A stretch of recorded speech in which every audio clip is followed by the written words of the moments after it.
Good afternoon. I'm your host Deborah and welcome to our DFT Film Showcase.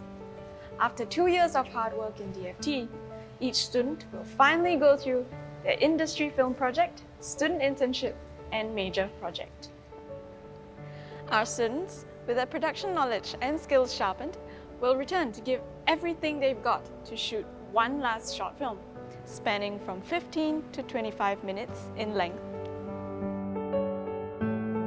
What you're about to watch is the hard work of our Year 3 cohort that have not only won awards, but also bear testimony to the talent, hard work, and passion put in by the filmmaking teams.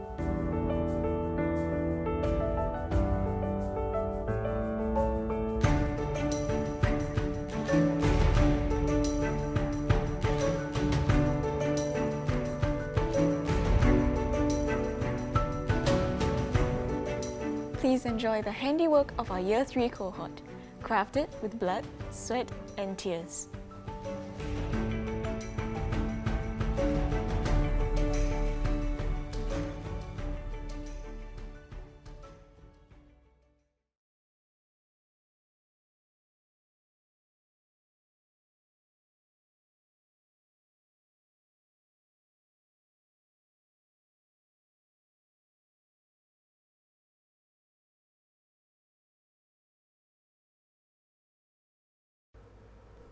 命名后必有故，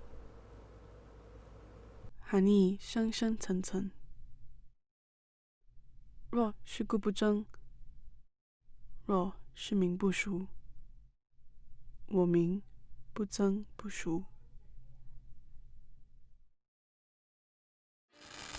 也许依然还有爱，也许是慢慢生长的悲哀，等着黑夜轻轻轻轻落下，将你我来覆盖，等着黎明的安排。过去已经过去，未来未必存在，让我们继续相信期待，都是在你广阔温暖里胸怀里，总是听到冷冷的叹息。你那不屑说谎的眼睛，始终叫我自己回忆。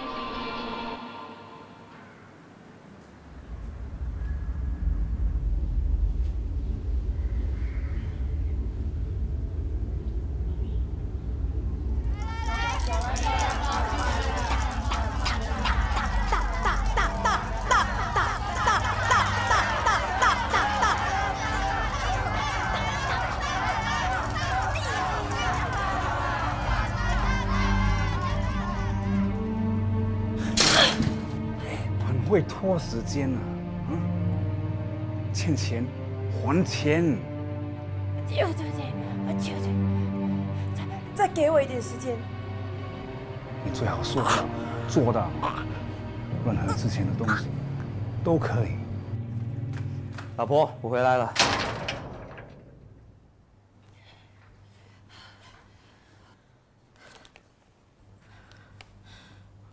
我煮了你最爱吃的卤肉鸡，坐下吧。孩子呢？我做好他的脚链了。我去添饭。他还在睡觉是吗？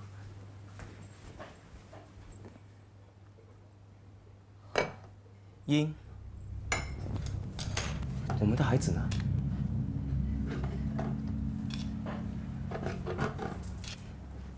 我们的孩子呢？你说话啊！我没有其他办法，我们都不够钱用，这是唯一可以倾债的办法。什么欠债？你又跑去跟大龙借钱啊？你这……你不是把我们的女儿卖了吧？啊？你疯了你！你真的把我女儿卖了！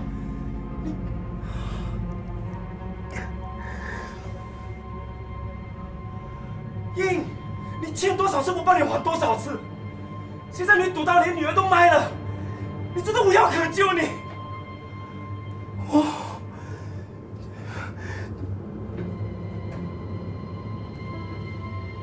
欠多少钱？ 3000。3000。你去哪里？你去哪里？去赎回我们的女儿。3000块我要。是2万。什么？2万？有位夫妇开出2万块的价钱买我们的宝宝。如果我们要拿回他的话，需要还2万块钱。老公啊，我们都不够钱养活我们2个，怎么养个宝宝呢？不如当我们有钱的时候，我们再生一个啊，是吗？你说的对，我养活不了我们2个。在做什么？不可以，不可以，不可以！不要，不要！走！不要！走！你走！不要！阿花，不要！我养活不了我们2个。阿花，你走！走！阿花，开门啊！阿花，开门啊！阿花，我不知道为什么会发生情，我真的不知道为什么会发生情。他讲来的时候，我很怕，我很怕。阿花，我不可以没有你，你知道吗？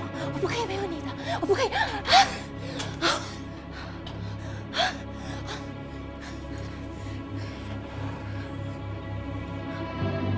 2万块，我一定会筹到的。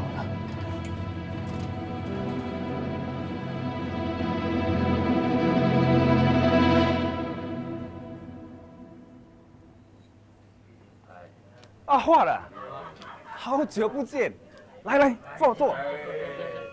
我的女儿呢？喝杯茶。不用，我要看我的女儿。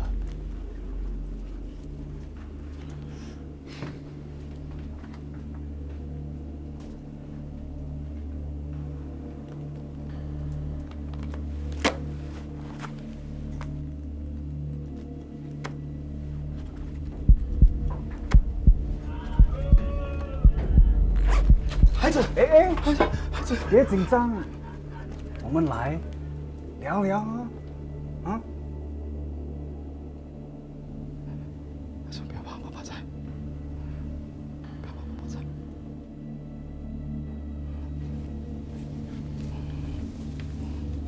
英，他的伤势还好吧？帮我道个歉。还差5000块。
Wat,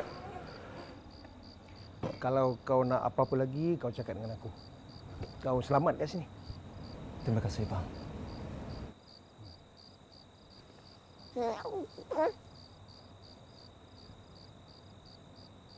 Ni, susu aku dah panaskan.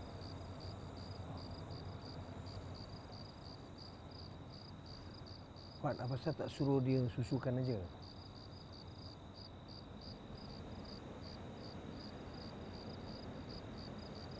Dia penatlah. Okeylah. Kau orang rehat aja kat sini. Aku pergi office dulu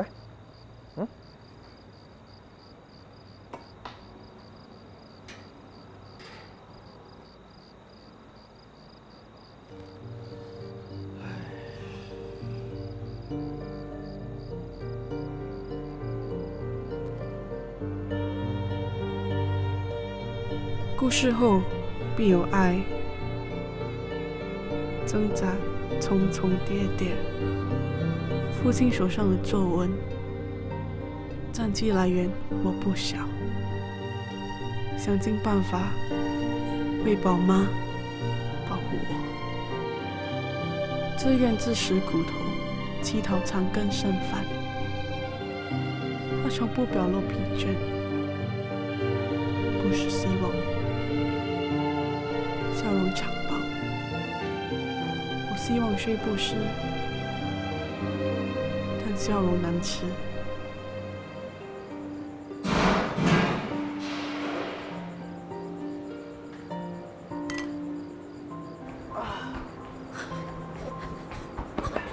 你怎么了？不要碰我！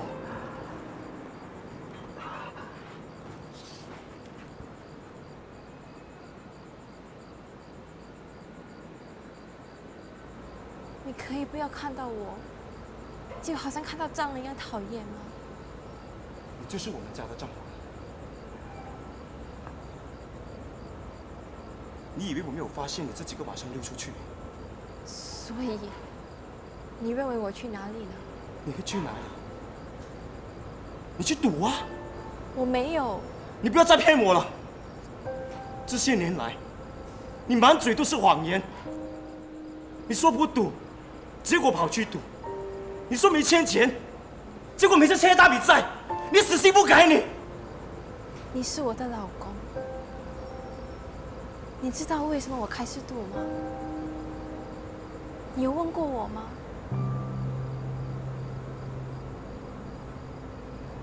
你没有尝试过了解过我，所以你去赌是有苦衷的，啊？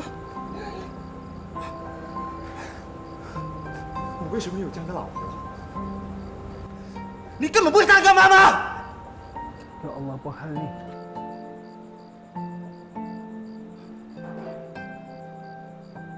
Ahwat, kau okey tak?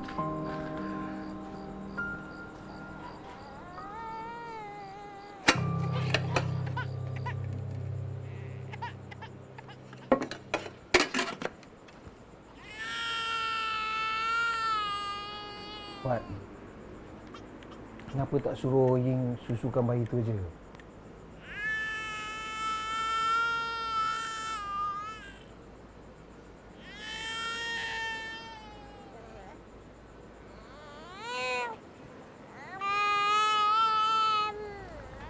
Kau punya duit dah habis kan?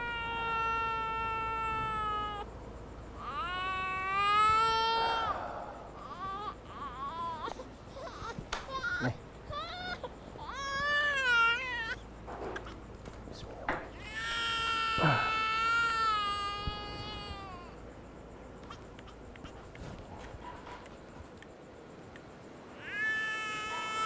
Ying? Ini pun anak engkau tau. Mari, ambil anak engkau. Pelan-pelan. Kau ambil lah berapa masa kau nak.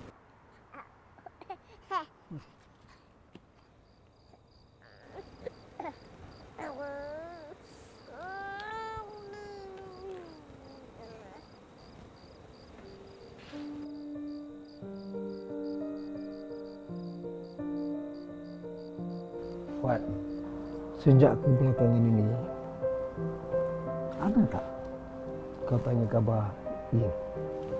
Aku tahu dia banyak buat salah, tapi kau pernah terfikir tak apa yang dia rasa bila dia buat tu semua? Atau bila suami dia sendiri tak nak dengan dia lagi? Kasihlah dia peluang.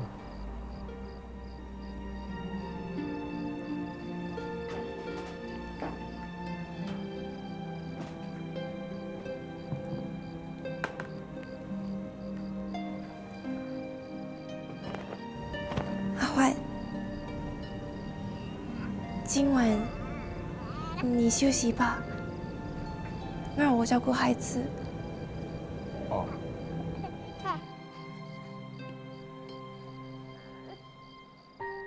我想，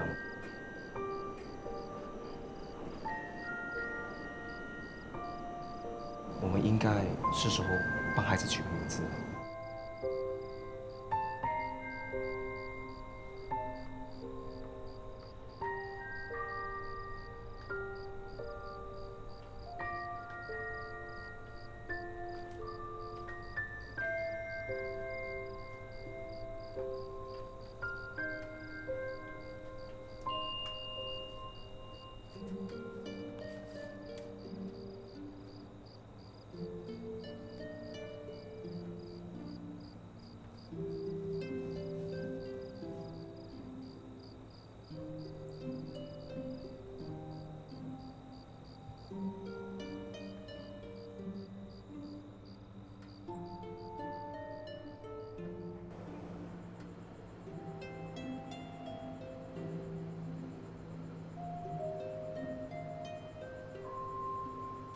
孩子呢？我做好他的酒店了。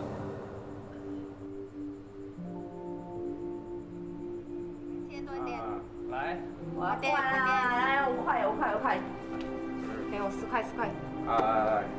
来，快点，来，哇哎呦，又来呀！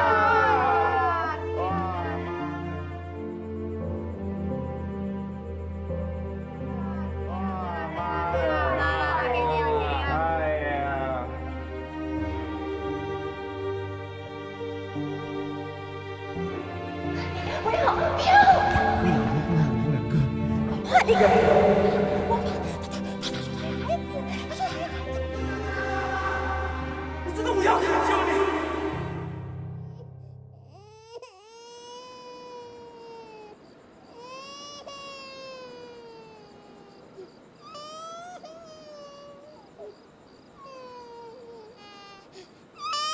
你看你到底做了什么？你不是说好照顾他吗？为什么你半夜还跑出去？他怎么了？他怎么了？我真的很笨，我为什么会相信你有那么一点点的改变？我真的很后悔，我很后悔当初娶你当我的老婆，让他找到这样的一个妈妈。你听我解释，你听我讲。哇！太笨，再赌有没有用？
去找 baby， 去打他！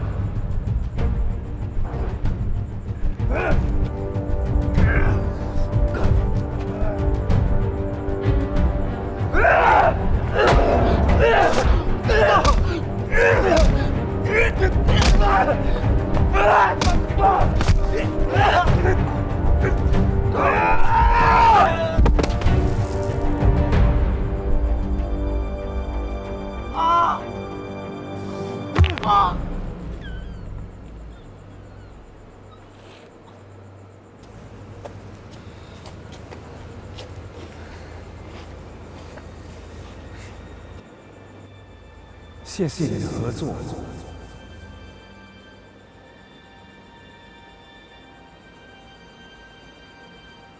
Cuba percayakan ini.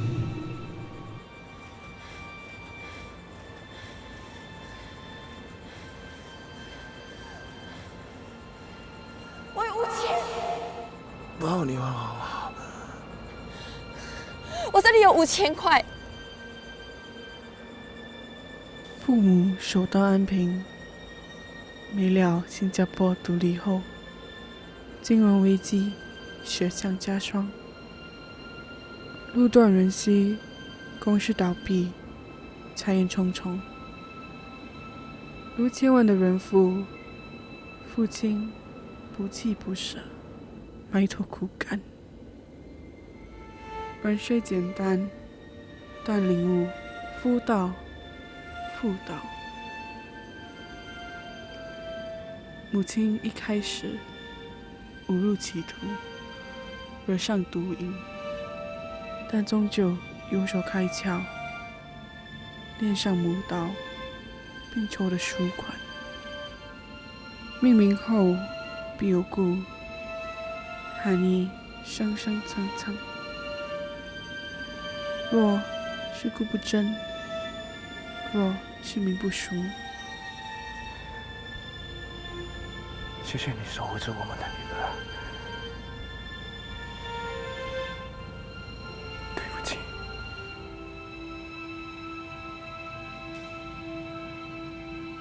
我名虽不真不熟，但深闻奥义，一诺千金，恩山义海。方名诺恩。这里，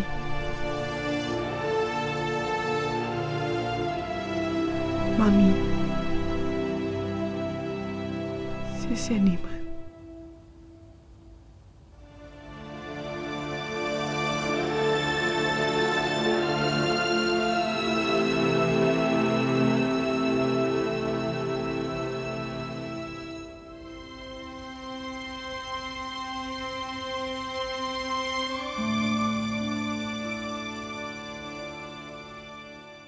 等着黑夜轻轻轻轻落下，将你我来覆盖，等着黎明的安排。过去已经过去，未来未必存在，让我们继续相信现在。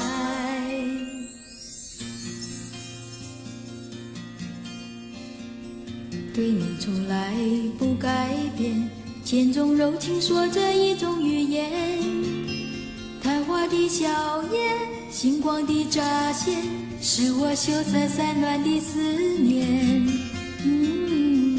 你也从来不改变，一种沉默说着千种亏欠，紧紧拥抱我，轻轻放开我，像放开无处安放的一卷。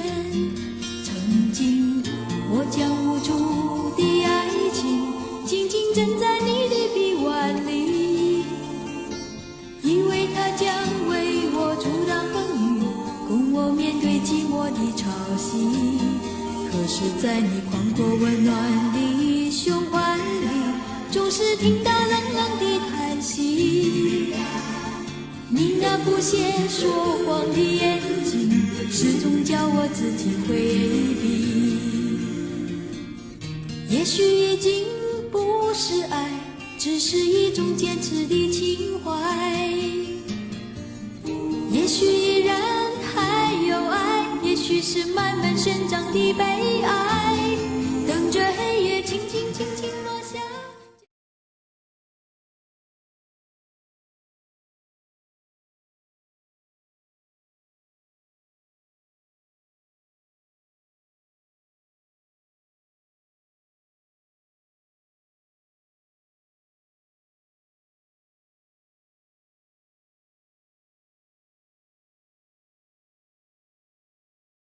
英，我们的孩子呢？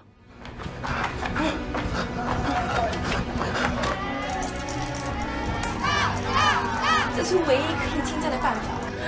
阿焕，我不可以没有你。欠多少次我帮你还多少次，现在连赌单连女儿都卖了，我真的无药可救你。孩子，我们来聊聊。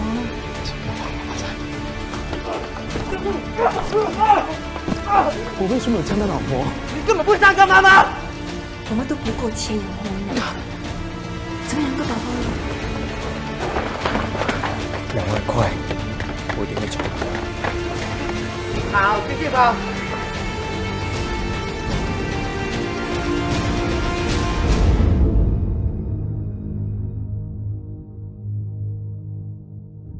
This story was inspired by a story I heard.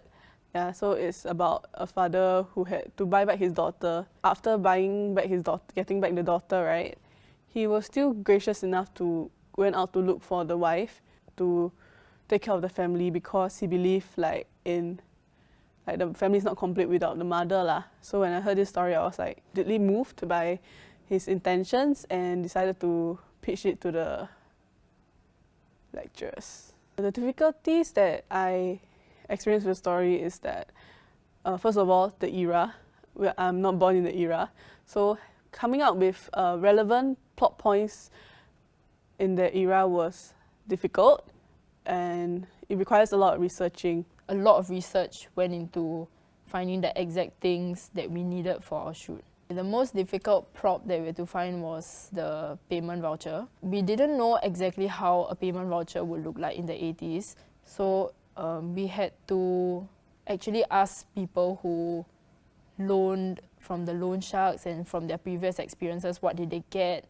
And actually the payment voucher is not supposed to be red, but because Eng Huat's house was very dull and of neutral colour, so we had to get something that stood out, thus the red colour. The most difficult location that I had to find was the house. This whole story is set in 1980s, so I had to call HDB to ask like, oh, so which are the houses that are not renovated, which areas that we have to find. We even went to the extent of like giving out flyers and go door to door knocking from like east to west of Singapore. So we came across this house in Redhill that's very suitable. We went ahead with the owner and he's very open about it, but however like he backed out like 2 weeks before our shoot, which caused quite a panic to me. So thankfully through connection I got a house at Circuit Road. So basically we tried to colour code each of our characters. Like for example, Asyang was more of the reds and Ying was more of the greens, which represent that she's money-minded. For Eng Huat, it was neutral colours like the earthy tones because we want to show that he's a very normal and average kind of guy. During wardrobe sourcing, I kept an eye out for where I could find my wardrobe lah. After exhausting like places like Kovan, Chinatown, Little India, we were hitting like this block lah as to where we could source for vintage stuff. And I asked the stylist where I could find them. So she mentioned that we could try the Salvation Army all the way in Woodlands. I was in Bukit Merah, but yeah. And then I went there and it turned out they renovated the place and there were only 3 racks of clothes there. It wasn't easy to find like vintage pattern clothes. I could only start sourcing when our cast was confirmed. So actually, generally, we did that last while I helped Ariel with the props first. Okay, so during auditions, well, it was definitely quite a tedious process because we had quite a number of people coming in. Yeah, but ultimately, we managed to secure our main lead, male lead, which was Elvis Chin, and he is actually a Malaysian. So what happened there was one of our group members actually came across this short film that he was in. So I contacted him via Facebook and he thankfully was very willing to be on board this project. As for our female lead, it was quite a long process to try and find someone who was suitable. As I started getting desperate, I just like emailed a bunch of people, one of them being MediaCorp. So Fiona, which is Michelle's manager, said that, okay, hey, why not you audition her, see where it goes, see if you like her or not. And yeah, so that's what we did. We auditioned her and yeah, everything went well. We subsequently managed to secure her after quite some time talking and discussing the details with Fiona. For the character of Asyang, we actually got him through Sunny Pang's stunt team. So we were coordinating with Sunny Pang and his stunt troupe to help us choreograph our final fight scene, we actually went down to his workshop, and from there we saw that Jameson, he was very suitable to play this character, and we secured him while we were at the workshop. One of the workflow is Dutch angle that I play with it throughout the film that you can see. Initially, the beginning stage of my Dutch angle is mainly on emphasizing on bad guys. Dutch tilted, so they are tilted, you get what I mean? Subsequently, throughout the 10 days overnight shoot, it began very often, Dutch left, Dutch right, Dutch left, Dutch right. It's just to create the frame, like to frame up nicely, because sometimes it feels like straight shot is too straight and doesn't have any emotion. During the production itself, I think for me especially, I think which was the most difficult was the alley scene, because we had two situations that are happening in that scene lah.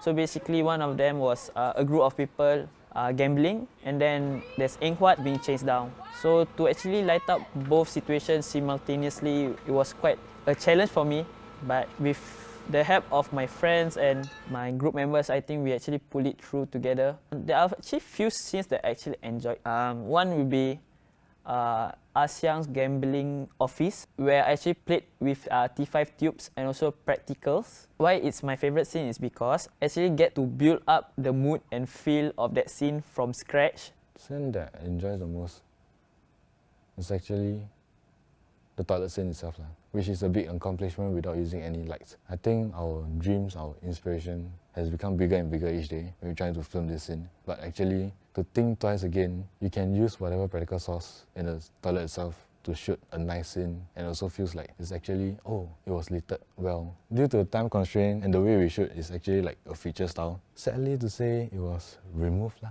During production, there are some exciting incidents that we went through together. Like all of us have to endure 10 days of overnight shoot. So in order for us not to sleep on set, we make fun of each other.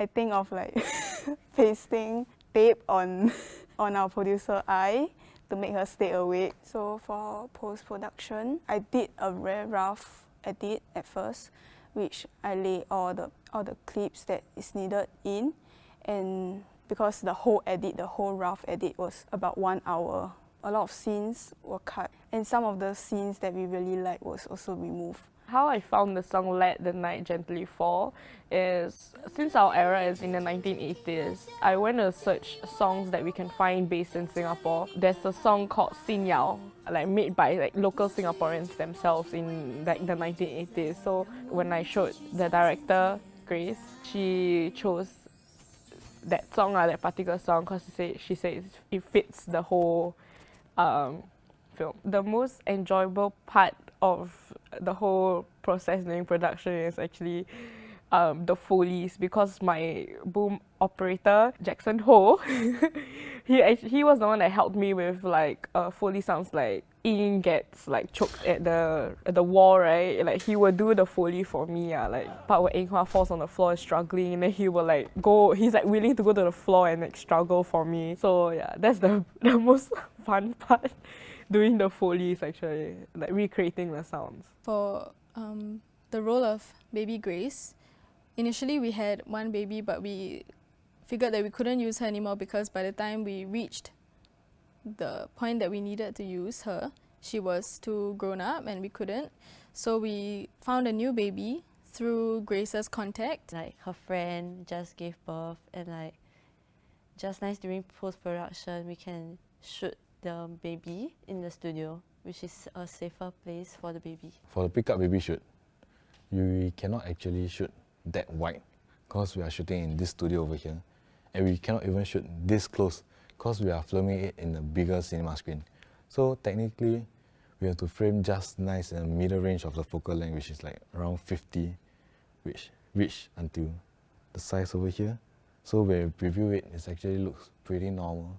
The problem that we encounter is actually the green fluorescent tube from the location itself. As we do not have the equipment that we actually rented out at the first place, we had to use the lights that are there for us, provided by the school. So it was a challenge as certain lightings are more harder to accomplish than the others, especially when there's a green theme, which I do not have the gel or the resource to do it. So that kind of lighting you actually have to improvise during post-production. I would say it was a joy working with these bunch. They really taught me a lot on how to be professional on set. I think I've been very lucky to be in this team of very experienced and very smart people. Through this like 1 whole year that we've been through everything together, yeah, actually we bonded quite a lot and I learned quite a lot from them. It was a hard journey for everyone. For post-production, even though there's like downside, I learned how to persevere and complete the stuff that I needed to do. Okay, throughout this whole production, I enjoy myself as I get to do what I love most, which is to do lighting. To my group of members that I've been working with throughout the year, I wish them all the best and hope to also work with them soon in the industry. I think I'm just very thankful for these other 8 group members. Yeah, because initially I didn't even believe in this story. But in the end, when I pitched this story to these 8 people, they were like, oh, actually I can see it, Grace. And I think that really changed my mind and then told the lecturers that we wanted to do this story. It wasn't I wanted to do the story, but it became we. 等着黑夜轻轻轻轻落下，将你我来覆盖，等着黎明的安排。过去已经过去，未来未必。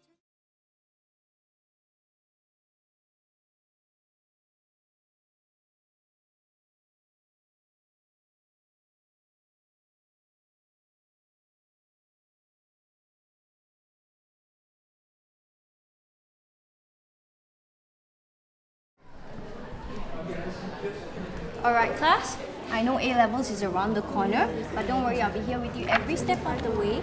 And booking for consultations starts this Friday. Study so For now, please make sure to check through your papers. Only the 7th.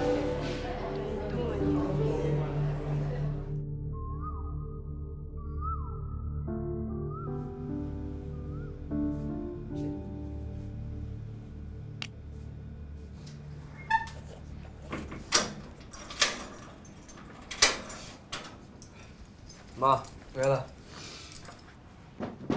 吃饱了吗？吃了。我留了点饭菜给你，等一下你饿了就自己弄上来吃。嗯。晚安。晚安。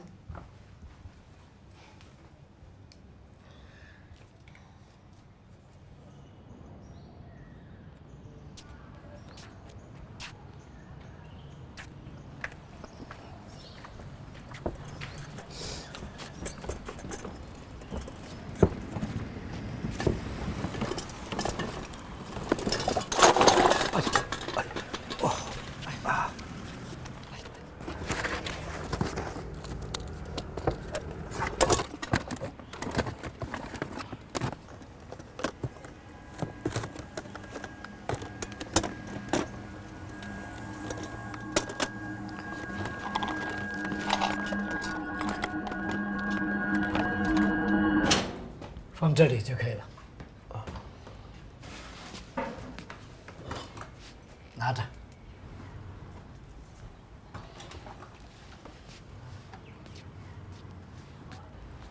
进来吧。哇，安哥，我好像没看过你的店呢。我的店在这里已经很久了。只是你以前没有注意到罢了。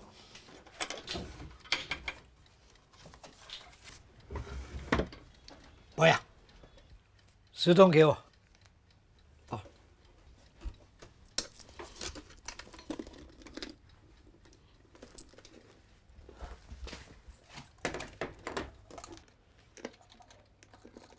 你在哪间学校读书啊 ？Horizon JC。是吗？那里的学生每天都来店里找我帮忙解决他们学校里的功课问题。功课？安哥，你是补习老师啊？不是啦。不过呢，我有一个方法，可以让你考到好成绩。什么样的方法？你只要和我交换你最珍贵的东西，奇迹呀、就会在你身上发生。珍贵的东西。你今天呐、竟然这么有心帮我，好，我就免费的帮你一次。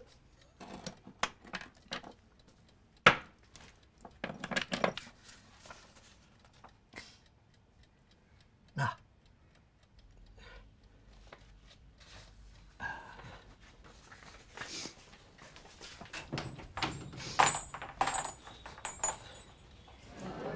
This case, the support force is going to be M squared over. Why are you late? Sorry, Cha.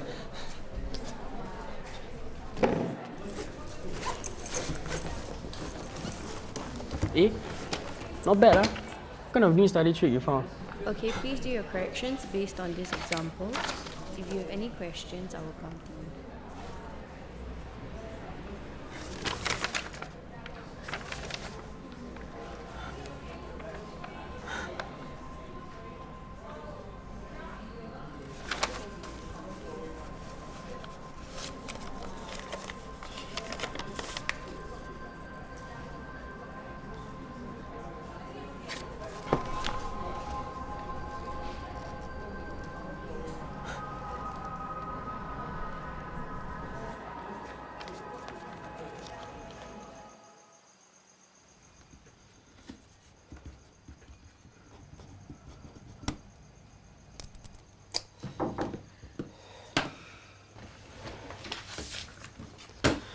哇，这么用功啊！年底 A level 一定拿满分咯。妈，杰西不像中学那么容易考到满分的。我知道啦，不要温习的太晚啊，对身体不好，早点睡。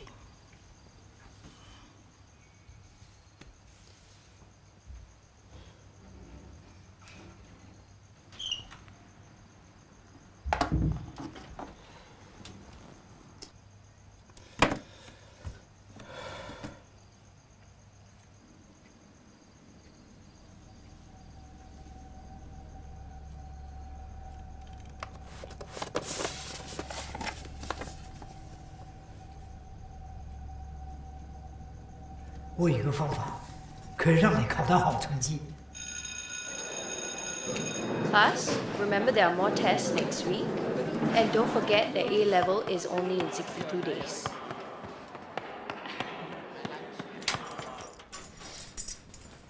回来了。为什么这几天都这么迟回来？这几天都有 training。上星期你不是跟我说你的 training 已经完了吗？哦，说错了，我是说 physics training。老师要我们加强训练，因为 A level 要来了。你要吃饭吗？不要。你要我留给你吗？不要。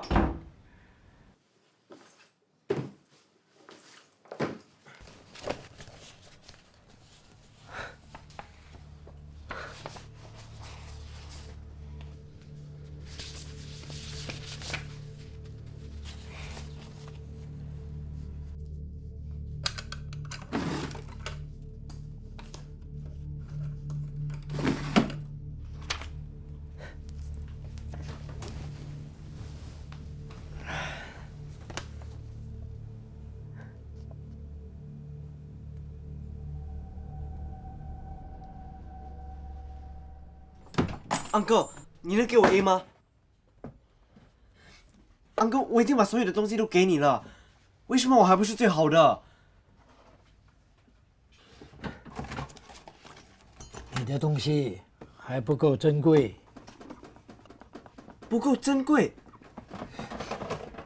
我有这个，还有这个。你要考到 A， 就必须要牺牲更多。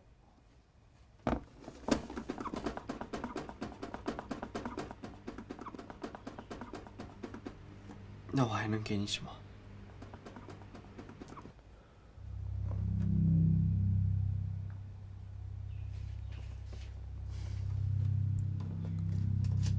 我要的是你最珍贵的记忆，懂吧？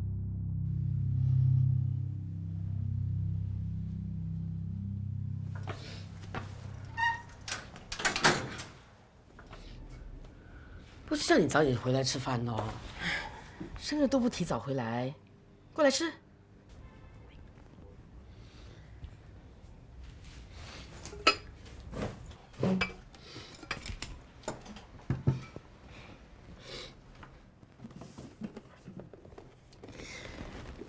那，这给你的。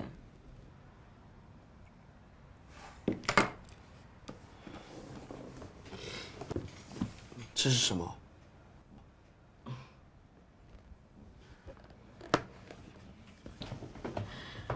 孔子啊，希望他能够在你的 A-level 助你一臂之力。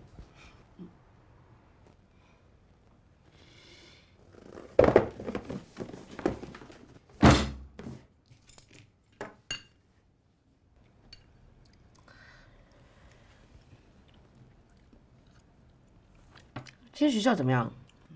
还好。最近功课还好吧？还好。跟得上同学啊。妈，你可以不再问了吗？我一整天在学校读书，回家就想好好的休息，难道就不行吗？我只是关心你而已嘛。关心我？你连我喜欢什么不喜欢什么都不知道，这应该才算是关心我。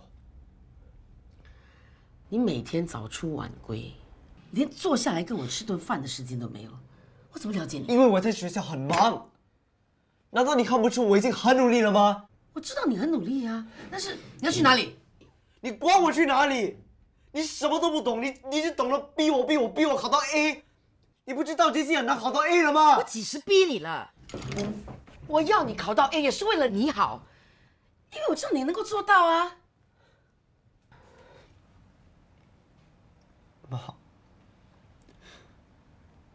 我不是你的学生，是你的儿子。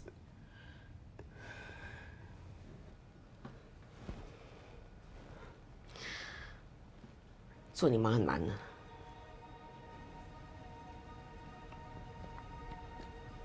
那我宁愿你不是我妈。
Uncle，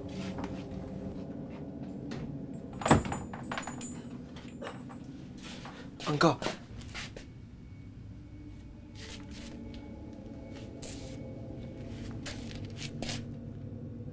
你终于想通了，进来吧。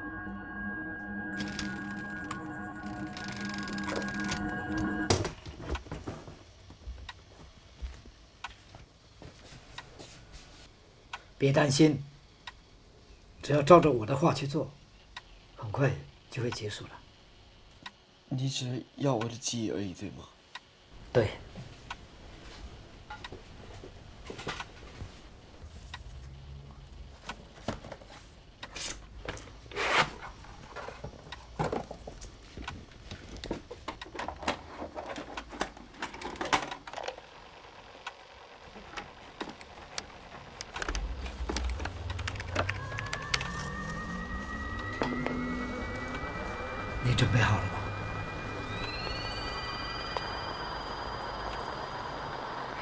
birthday to you.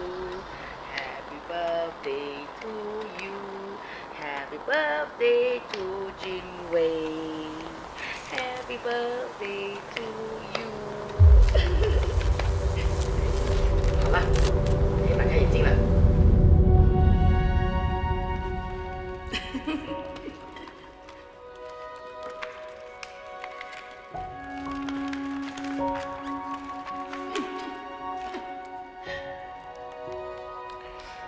妈，我长大以后一定要买一间大房子给你。我不需要什么大房子，只要你好好的用功读书，我就很开心了。不过呢，如果你可以买一间小一点的给我，也可以啦，好不好？好不好？白日依山尽，黄河入海流。欲穷千里目，更上一层楼。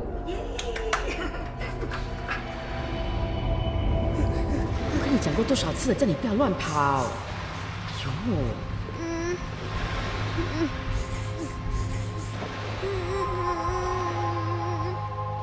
痛吗？你要坚强一点，不要哭了，懂吗？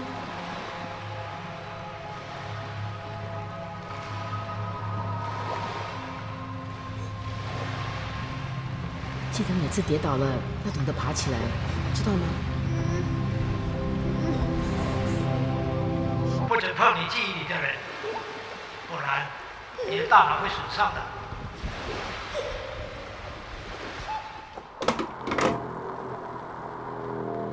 哎，小心点，不要跑。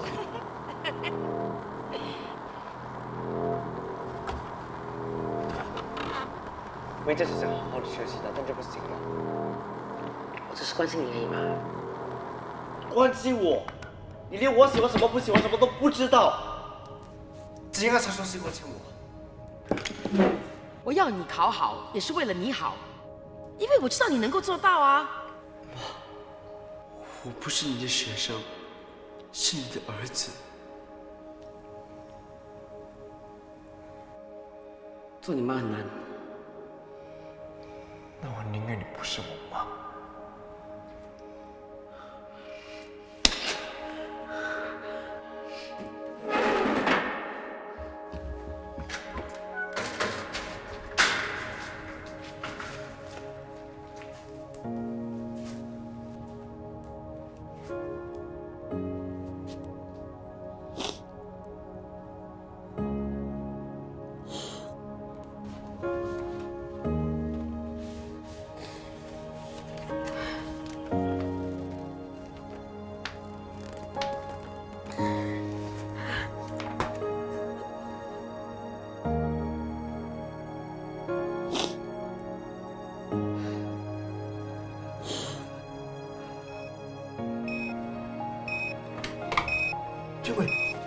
俊伟，俊伟，李俊伟。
妈，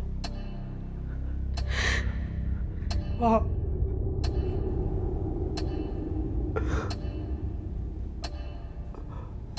公，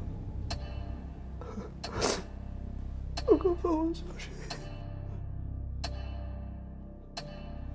傲哥，傲哥，你听得到我吗？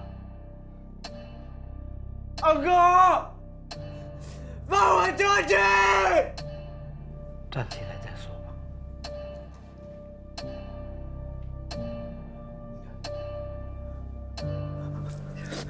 求求你，放我出去！我不要失去这个亲人。再说。给我。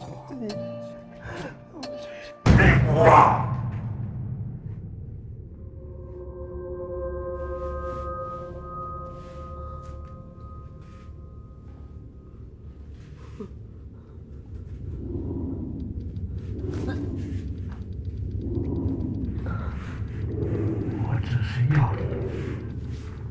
最珍贵的记忆，就是要它。妈，我长大以后一定要买一间大房子给你。来，我们再来一次 ，OK？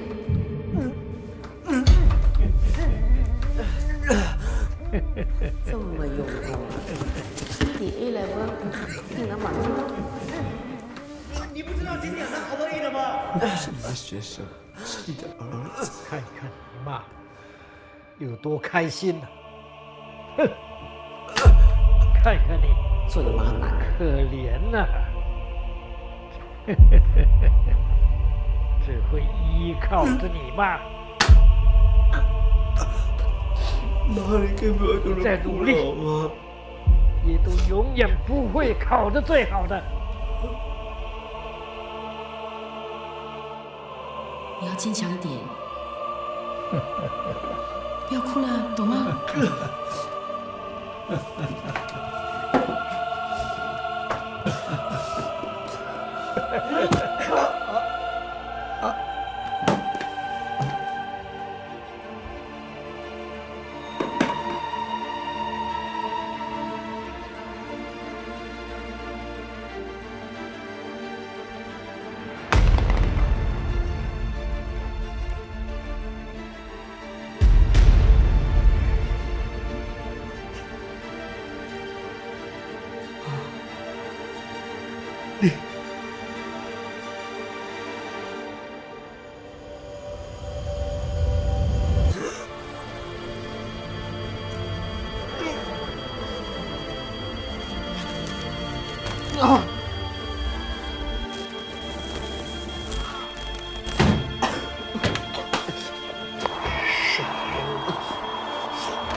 我再也不需要你妈，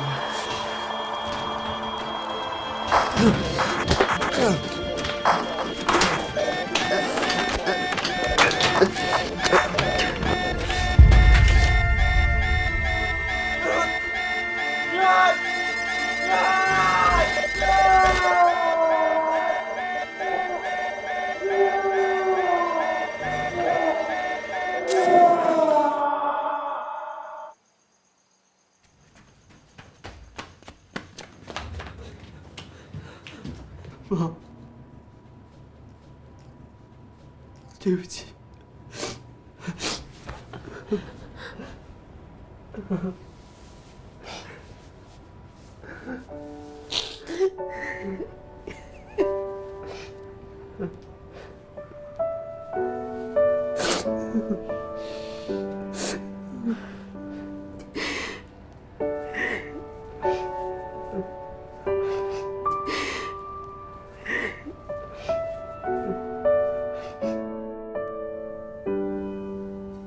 You may begin.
妈，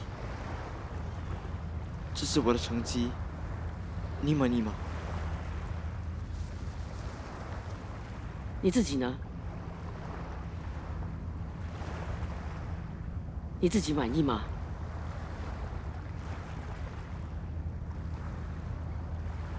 我不知道，不过我已经很努力了。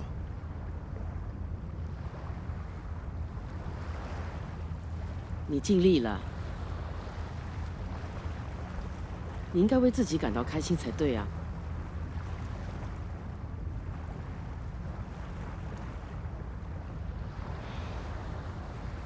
不要跟别人比，做好自己就好了。因为在妈眼里，你永远是最好的。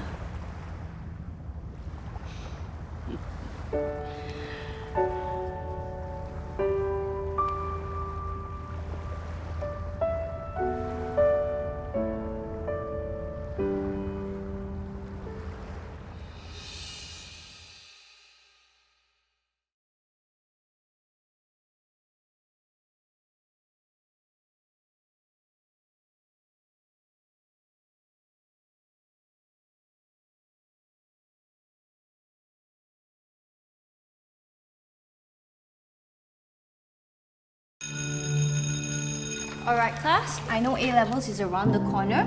我有一个方法，可以让你考到好成绩。什么样的方法？你只要和我交换你最珍贵的东西，奇迹啊，就会在你身上发生。浩哥，你听得到我吗？放我出去！ So in Japan, we went to a shop that is actually very like mysterious also, I would say. The shop was quite cool because it has a lot of vintage items. So I think that's one of the inspiration that we got for the film. When we left the shop, I was just saying, damn, what if this dude is like a serial killer? Isn't it intriguing that every items that you see at thrift shop all has a underlying like story behind it? When it comes to FYP, then we were supposed to write a script. Then I suddenly kind of thought of the shop, and then I thought of like what she said. Then, of course, but we are not going for such dark direction. So I made it into something different, because make it into like a dream shop that can help you achieve stuff. But because I want to be more specific with what the shopkeeper actually trades, then I decided on results. Because during that period of time, my friends, they were in JC, and they say they were like really stressed out because of like expectation and results. It just feels like it's never enough. They can never have their own time. Everything is just about studying. So that made me want to write something that is for the JC students. So location scouting was, oh my god, it was so crazy because like we have to go to various locations, and the fact that I need to come up with a whole list, and it's a specific list of where we're supposed to go instead of like a general thing. So we only got the finalized location like 3 weeks before shoot, and it's pretty crazy because all the locations were really far. One was in Jurong, which was the shop, and one was in like Bedok House, which was, yeah, it was like 2 ends. And I only got the location at the last minute, and it's like a miracle. Location recce is quite fun, to be honest. I like location recce. It's quite fun. It's quite fun, quite stressful, but when you do it together as a team, it's quite fun. Going door to door.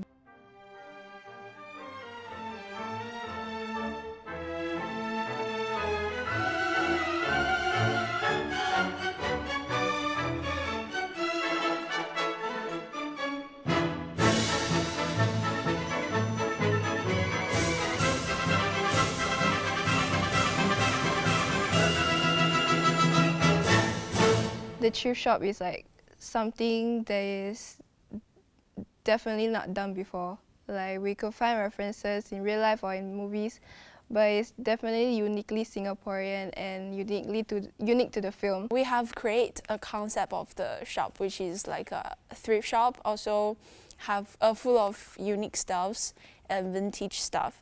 So we have went around the whole Singapore to find a similar shop, and we have went to several locations such as Hock Siang Furniture, and then we went to Bukit Timah, the whole stretch of vintage shop. I went to almost all the Converters branches in Singapore, so you can hit me up on what place has what. There was this one carouseller who had an open house for their vintage items. So when I first went down to one of their locations, it was completely new experience for me because it was the first time that I saw someone's house be filled to the brim with antique items. So after telling my group mates about it, we actually went to their second location, which is at Jalan Bahagia, and we wanted this shop for our film. But in the end, we couldn't get it because of constraints. Casting was equally as crazy because we had to find like so many different actors and we have to audition like a lot. We got some help from Hello Group as well, which is like Mardina's intern company. So they eased my difficulties by giving me like more talents. The people who got to audition, we get to see different kind of people and how they act and their personality. After we secured them, it was like this rock has been like shifted out of the way. Felt so light after that.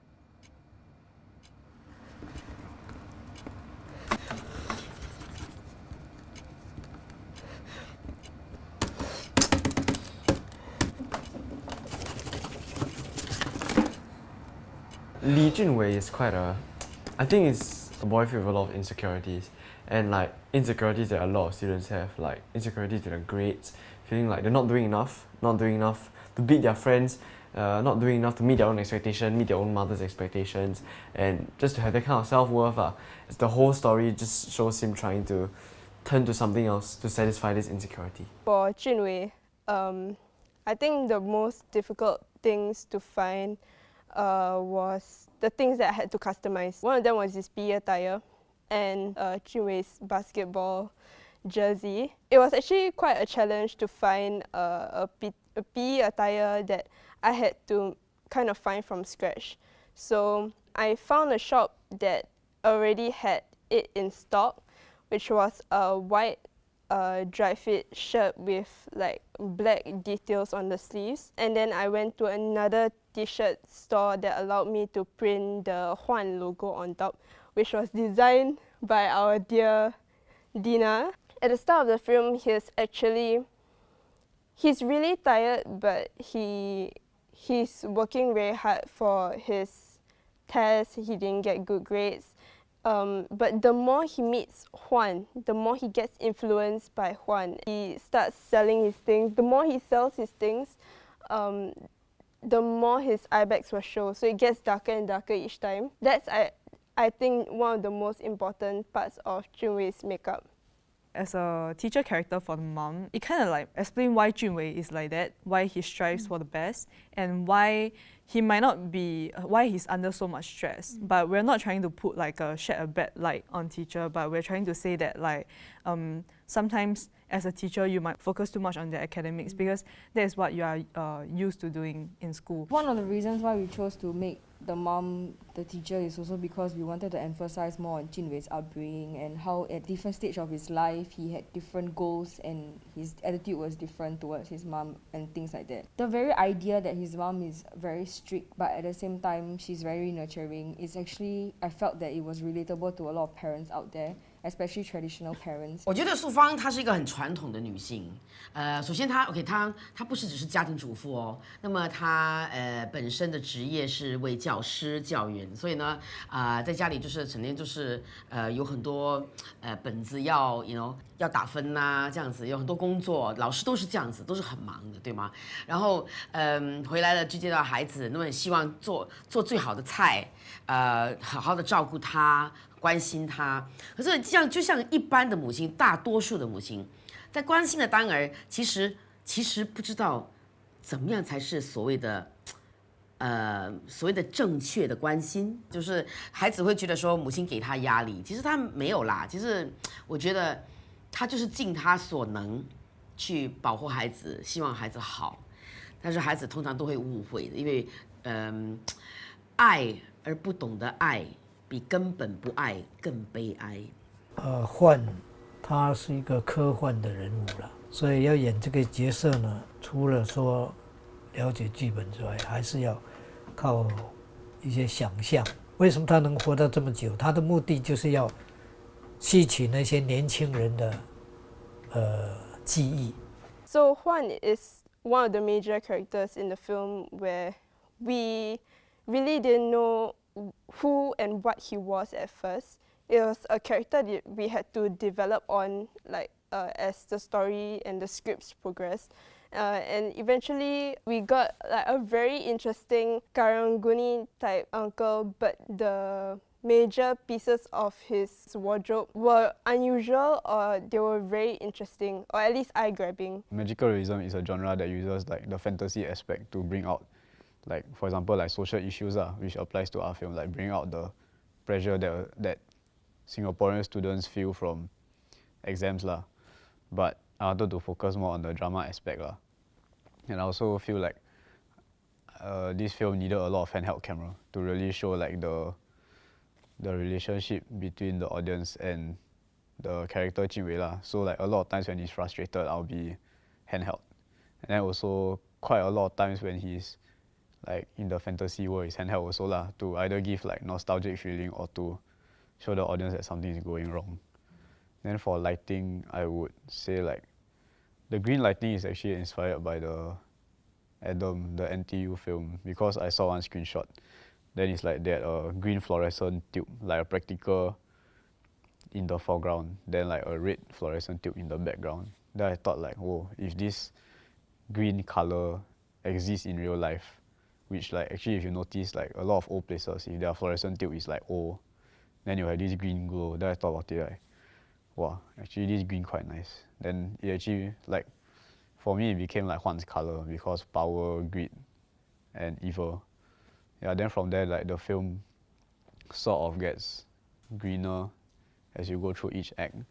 I think the most memorable experience, like usually for me, is the one where I go through the hardest things. And for this shoot, I've done something that I've never done before, which is 3 consecutive overnight shoots. And that was quite crazy. I'll be like quite energetic, like, oh, overnight shoot very fun until 2 a.m. And then after I reach like 4 a.m, 5 a.m, right, I start falling asleep on the chair. Then the director talking to me, sorry. It's a very interesting experience, filming overnight. Very fun also. And like, you really feel that sense of accomplishment in the morning when it's 7 a.m. and you rap. So on set, the most important people that you need to watch welfare for is your talent. And at that time, Ian had to be doing 3 overnight shoots back to back. It was very tiring. I can see the tired eyes and all that. So for our talent, every single shot I have to make sure either myself or my PA, they just feed them water. Whether they need to pee a lot of times, just feed them water, because water is really a source of energy for them to keep on moving. To be honest, I really was really thinking of what to get for the crew, because at overnight at 2, 3, 4 a.m. in the morning, everyone's so sian, everyone's so tired. And I am the head of welfare, and to make sure everyone is still alive during that shoot, I need to make sure I get good food at least Okay. I mean, I hope pizzas are good for the team. I hope it's good for you guys. I mean, I got nothing but pizzas at that time when I was like eating pizzas for 2 overnight shoots. And I'm glad that Ian, our main cast, ate 10 slices of pizza. I was like, okay, important, feed your talent. On set, I will watch the playbacks with the director and to comment on the shots and also how to improve on the shots. Because when you are watching the mon, right, when you go back home, you have a better idea of what videos you already have. So it makes the editing process less slow. I would say it paces up my process faster as an editor. Sometimes I will stitch the shots together for the director to see if like it kind of works or not. Like on set wrangling and immediately view the shots. 这给你的。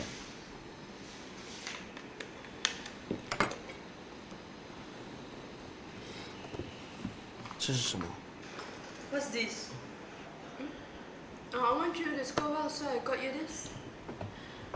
孔子啊，希望他能够在你的 A-level 助你一臂之力。 First of all, if you guys are wondering where did the Confucius statue situation come from, Oh yeah. We're just gonna get you to talk a little bit more. Yeah, about so it.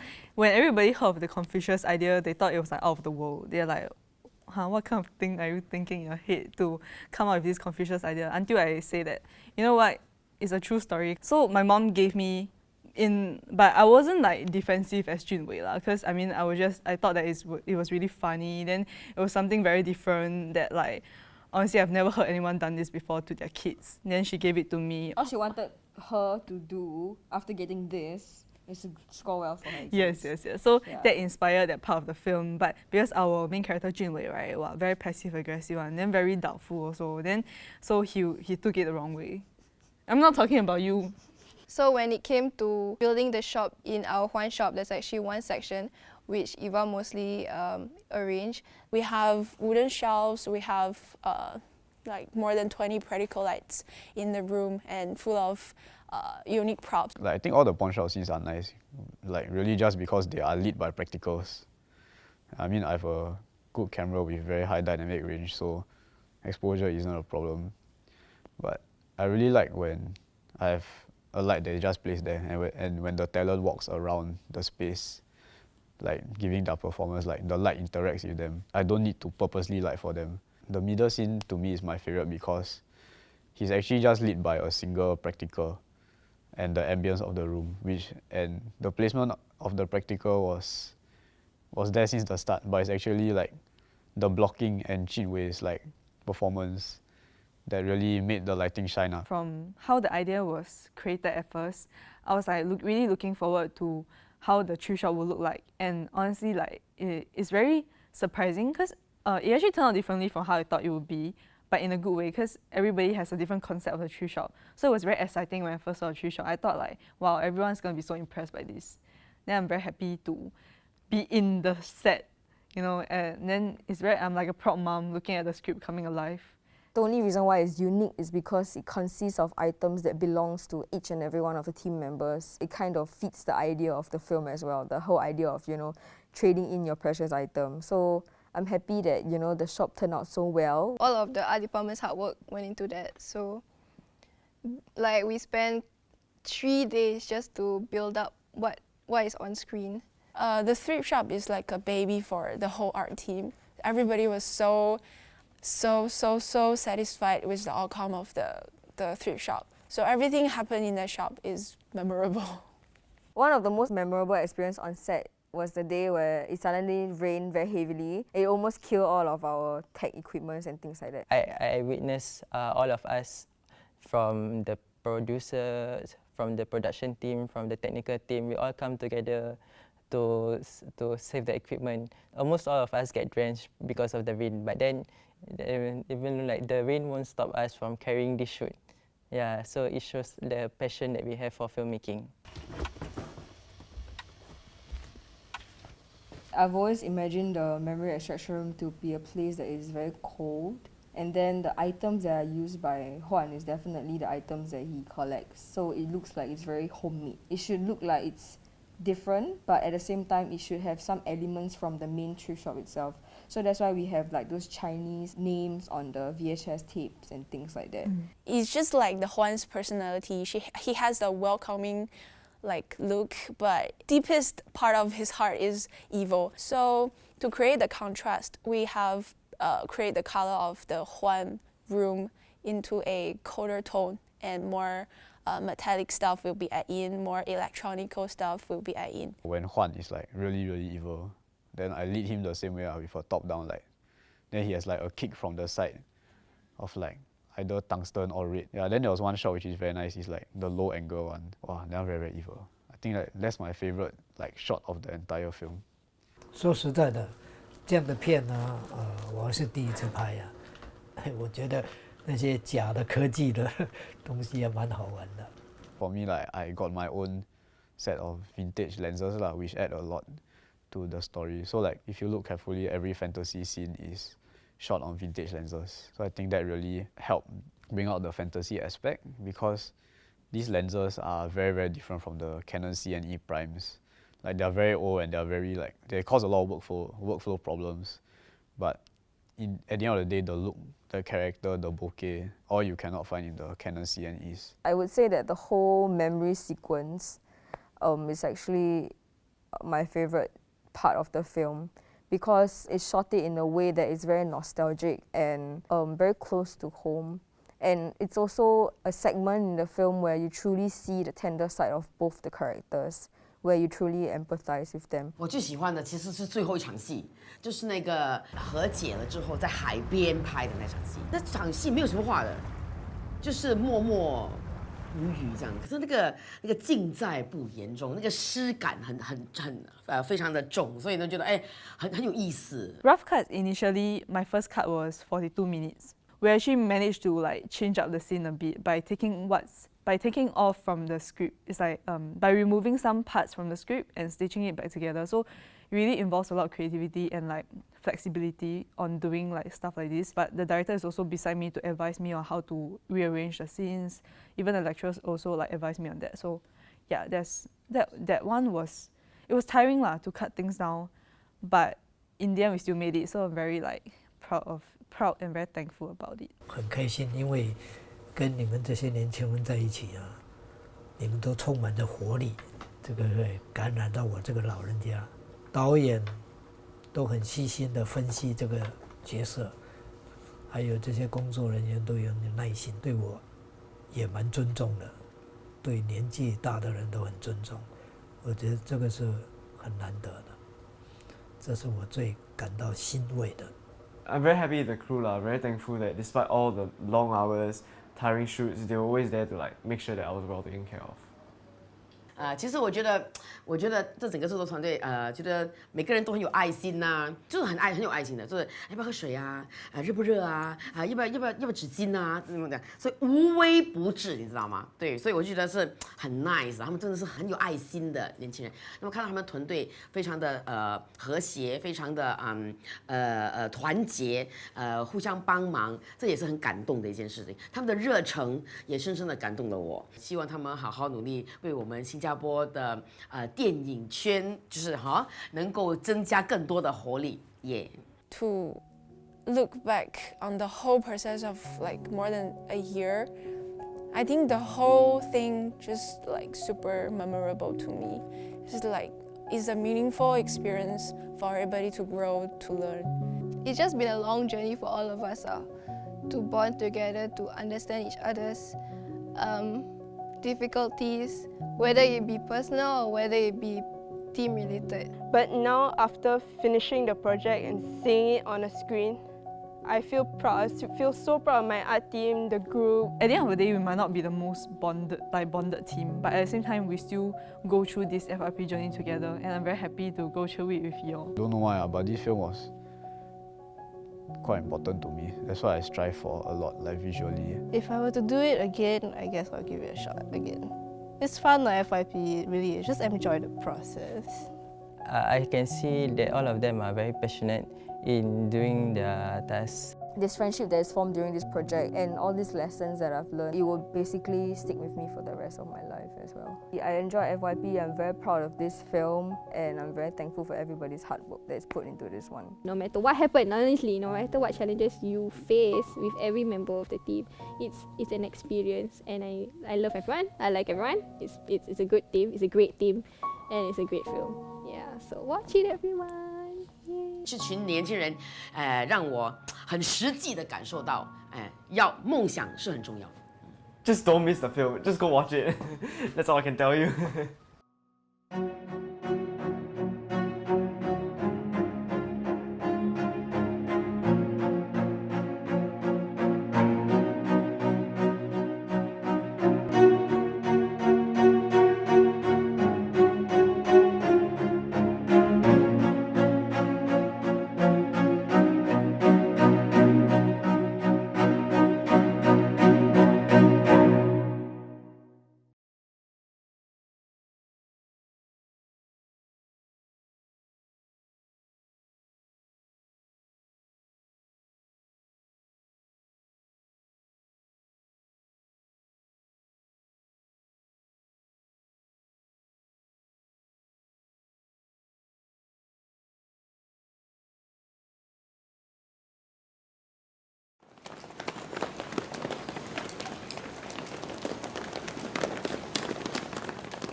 All of you did very well for yesterday's spelling test.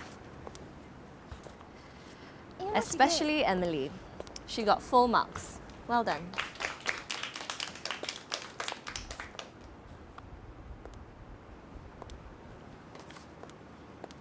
又是 full marks！ 哇，你的 book 到底是 spelling book 还是 sticker book？ 哦吼 ，someone is late again. Sorry, Miss Lim. Go. Eee, damn smelly. Wow. Eee. Disgusting.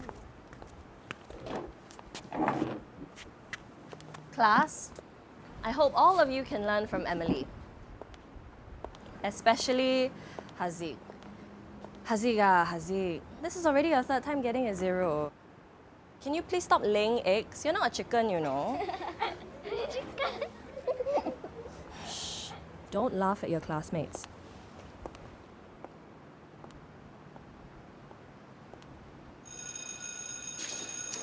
Wait, class, before you all go, let me just announce the pairing for the project. Mei Ling, you'll be with Yixiang. Kelvin with Vanya. Ai Li with Zhiwen.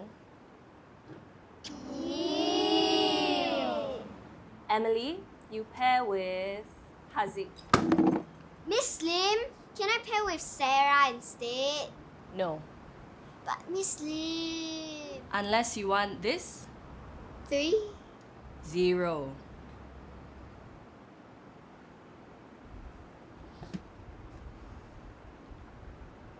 我曾经以为那是校园生活中最倒霉的一天，可谁又曾意料到那会是改变我人生的一天？当时的我心里只有一个念头：把他赶走。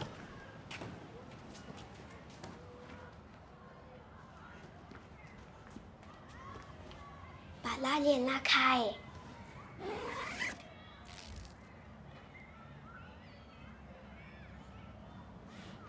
你要做什么？噔噔噔噔噔噔噔噔。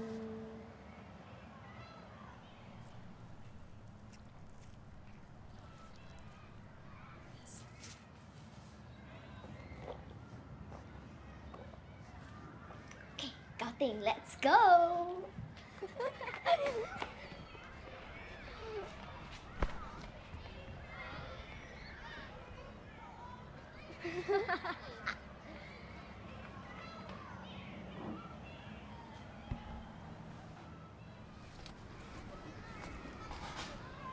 噔噔噔噔。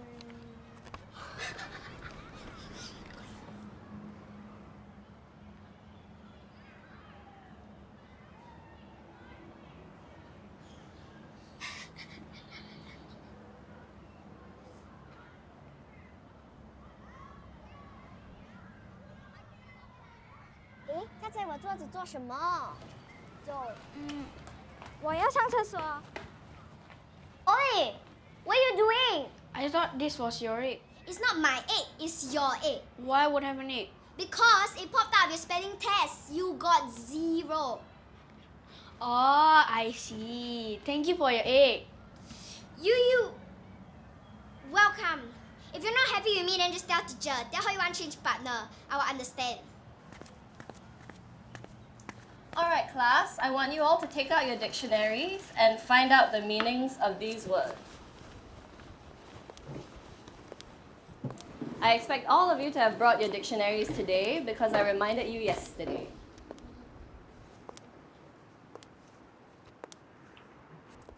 怎么办？我忘了带，有没有 extra？ 没有嘞，我只有一个。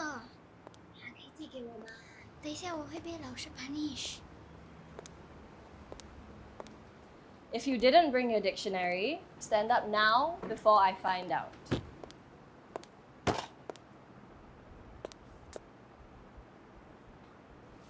You forgot your dictionary? Sorry, Miss Lim. Well, look at Emily. You should always follow her example. She never forgets. Right, Emily? Right. Stand outside until my lesson ends. And see me after school. Yes, Miss Lim. Okay, come. Back to this. What's the definition of the word? Bye, Emily， 我先走了。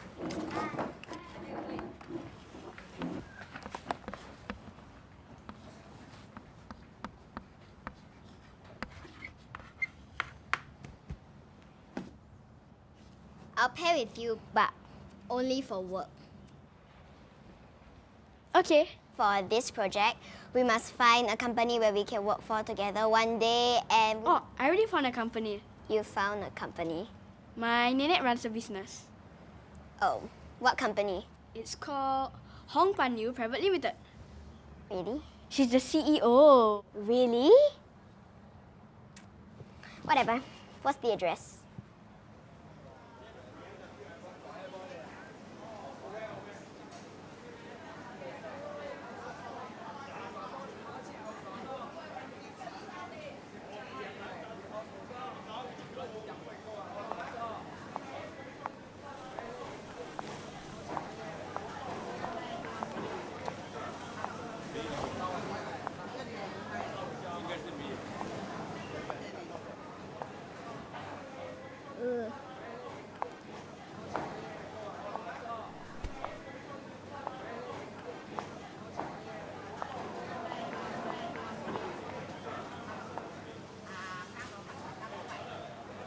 Oi! Hi, Emily, you're here. You big liar! What liar? You say your nenek runs a business. Yes, she sells fish. How is all this Hong Pan Yu Private Limited? Hong Pan Yi. This is my nenek. Nenek, this is my friend Emily. Friend? What? No, we're just partners. She is the CEO of Hong Pan Yu Private Limited. So I never lied. You. You welcome.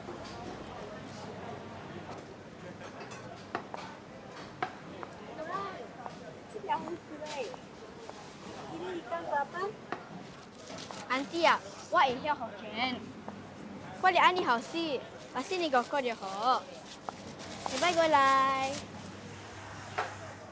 Manakam Ishagum. Manakam. Marum pada grupa min banggu kira-kira. எனக்கு ஊடாங்க எனக்கு வந்து ஃப்ரெஷ்ஷாக இருக்கா 阿妈。哦，我很聪明哦。没有啦，习惯了。来来来，选 you 来，这么新鲜，ikan ini semua sangat segar. What? I didn't know you could speak so many different languages. Which tuition center do you attend? Which tuition?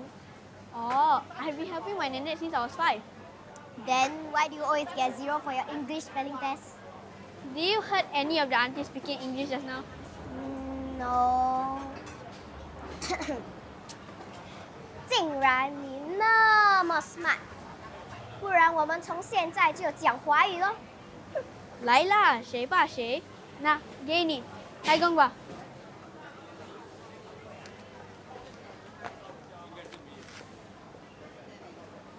Gini apa lo?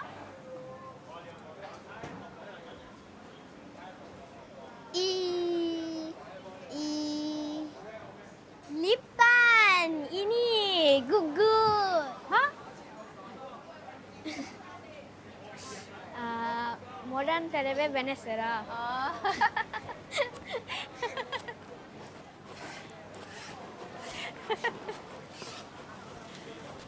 我们当时做了一笔交易，你教我 Tamil， 我教你 English。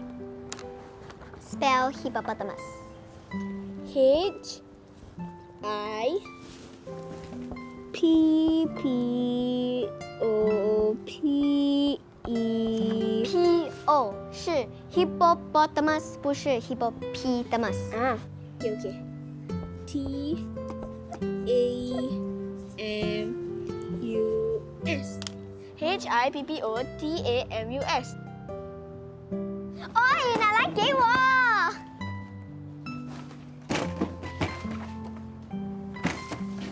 OK， 我给你2块，你把那个给我。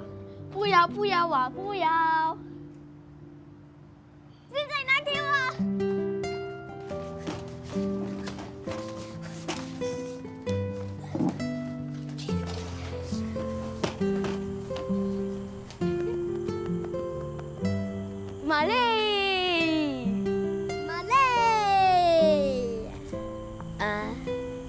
这是什么意思啊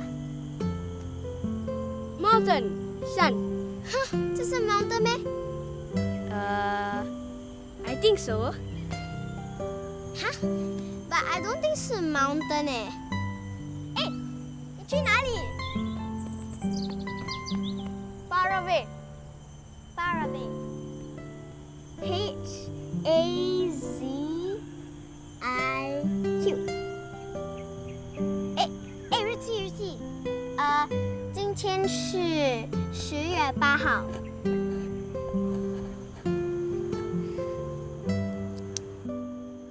Yen Peru Haziq. Yen Peru Haziq. Emily. Oh, Yen Peru Emily. Nambar Kala Iru Kalam. Nanbakala Iru Kalam. Nanbakala Iru Kalam. Yenike Unai Pirikum. Huh? Ayah, just repeat. 哎呀，算了啦，不要学了。哎。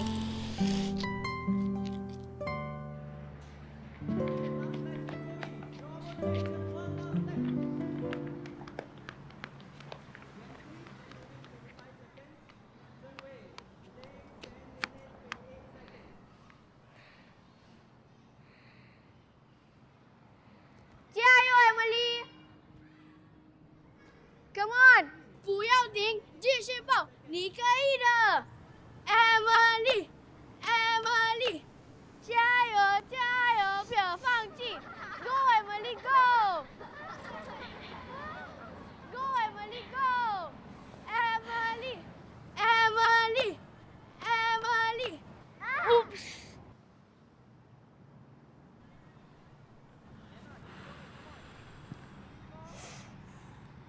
会动吗？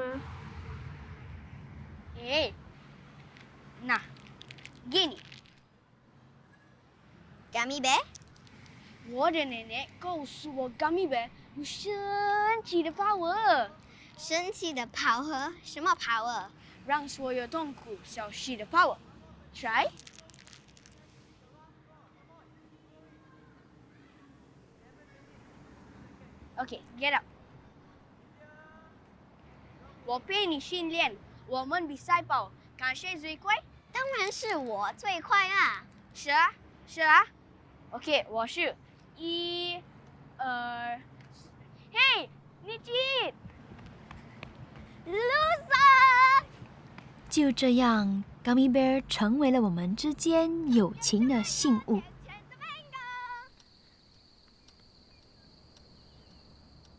Your school ends so late today? Oh, Haziq stayed back in school to practice running with me just now. Oh, Haziq practice with you? Anyway, Haziq, tolong Nenek bawa ni pergi atas. I forgot to buy something. Emily can follow Nenek. Did Haziq told you about his illness? He's sick? That is why he cannot run too much, cannot do exercise too much. Do not let Haziq know. It's between us. Okay, Nenek, I promise.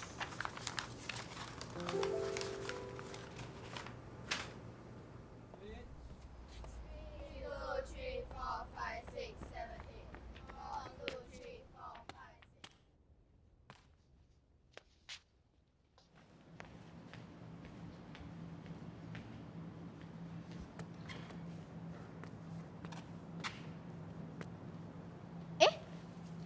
原来你躲在这里，为什么没有继续训练？走，我陪你训练。不要。为什么？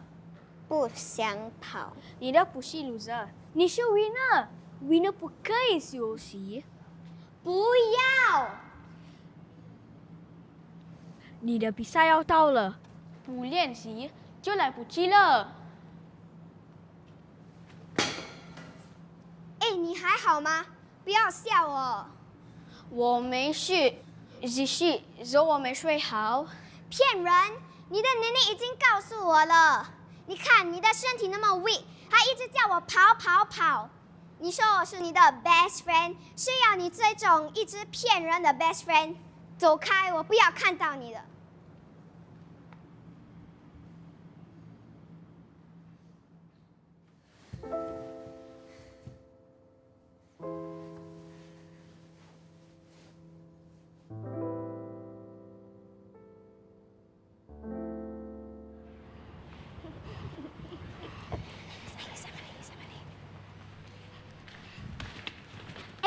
BFF Haziq 呢？你们不是每天都 glue 在一起的咩？他今天没来，你不懂啊？懂什么？他生病进了医院。我懂你为什么没有去看他。如果我是你的话，每天看见那个脏脏臭臭的他，都会嫌啦，对不对？你看今天他没来，班里的空气不知道有多 fresh。哎呀，他还是别回来上课最好。不准说我好朋友坏话。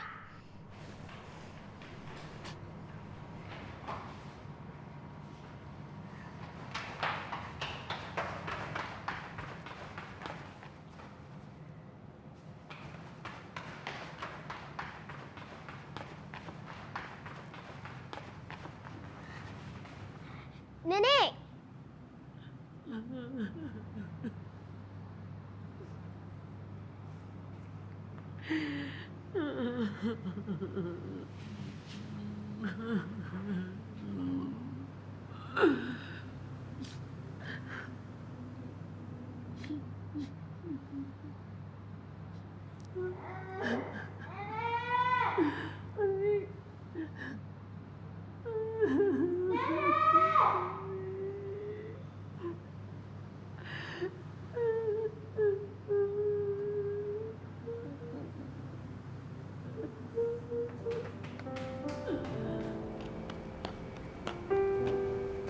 Gummy bear？ 我的奶奶告诉我，gummy bear 有神奇的power。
起来 ！Only loser stays on the ground.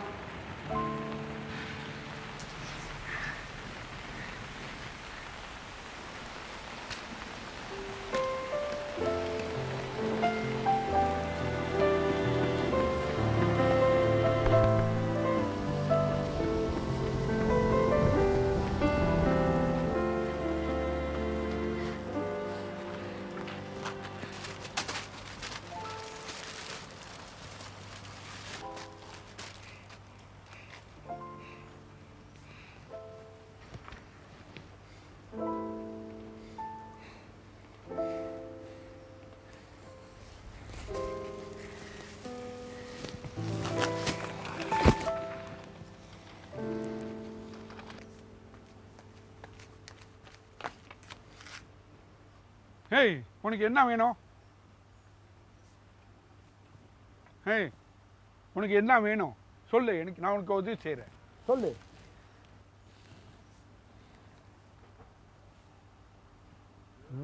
உனக்கு என்ன வேணும்? நான் உதவி செய்றேன். என்ன வேணும்? 这个是 Kami Karate。Kami Karate。Kami Karate。Repeat， 最后一次。Kami Karate。Kami Karate。ஆ என்ன சொல்ற? Kami Karate。ஓ கம்மி கரடி முட்டாய். Kami Karate 喂。哦。喂。Okay，வா வா வா வா.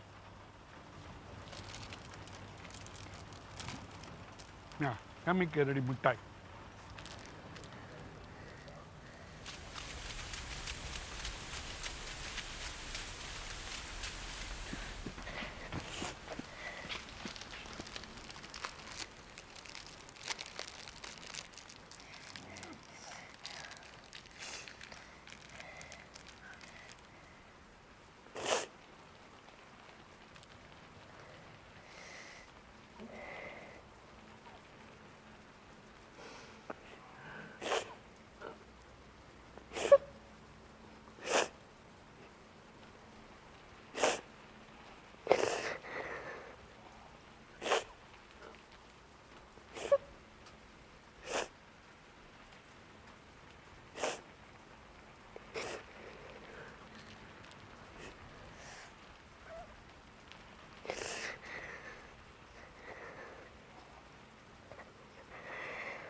Nenek.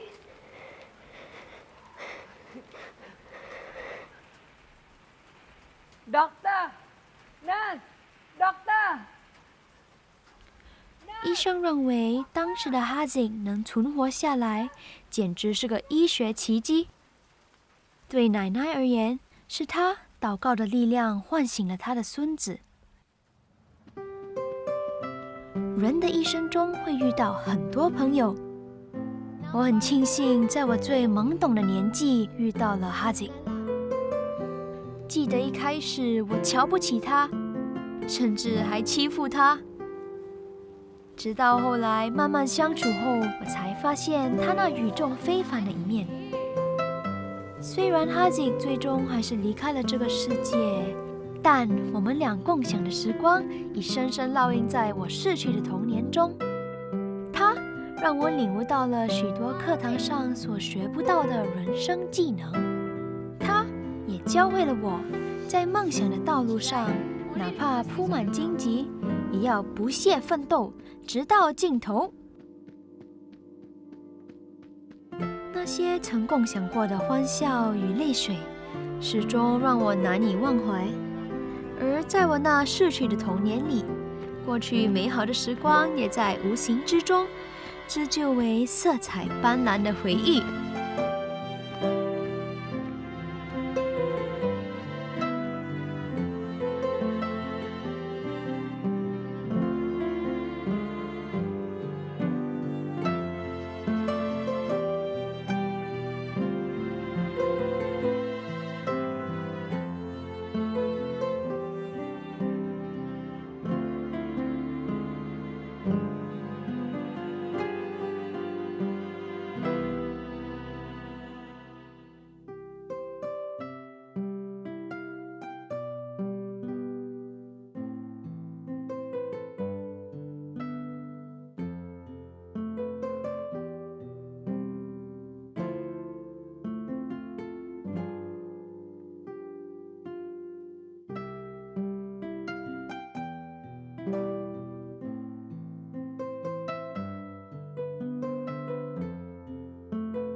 This film follows through an unexpected friendship between two main characters, a Chinese girl and a Malay boy.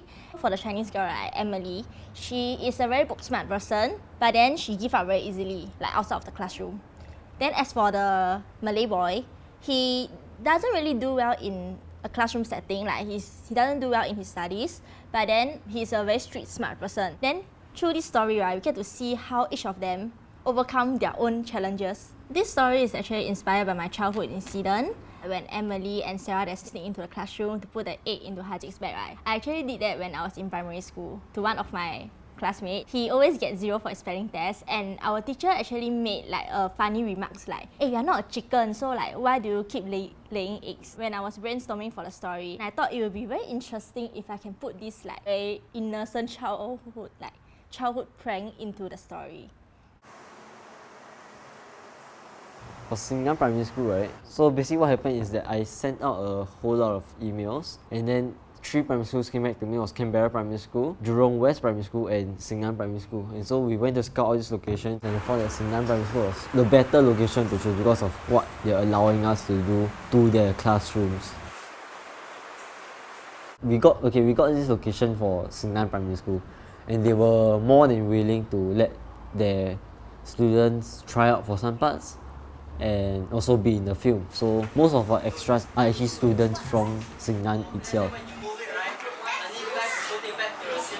So getting the extras at first was kind of challenging because we had, I think, a week or 2 weeks left before Gina sent us the list regarding the 19 extras, and we had, I think, around 14 left. So we needed to get 5 more. So we called our cousins, our friends, our relatives to see if they can help us. But eventually, in the end, we managed to get all our extras, all 19 of them, and we also didn't have to. We also had 19 on the 12th, and we had the same 19 on the 13th, so we didn't have to worry about the continuity of the shots in terms of changing extras.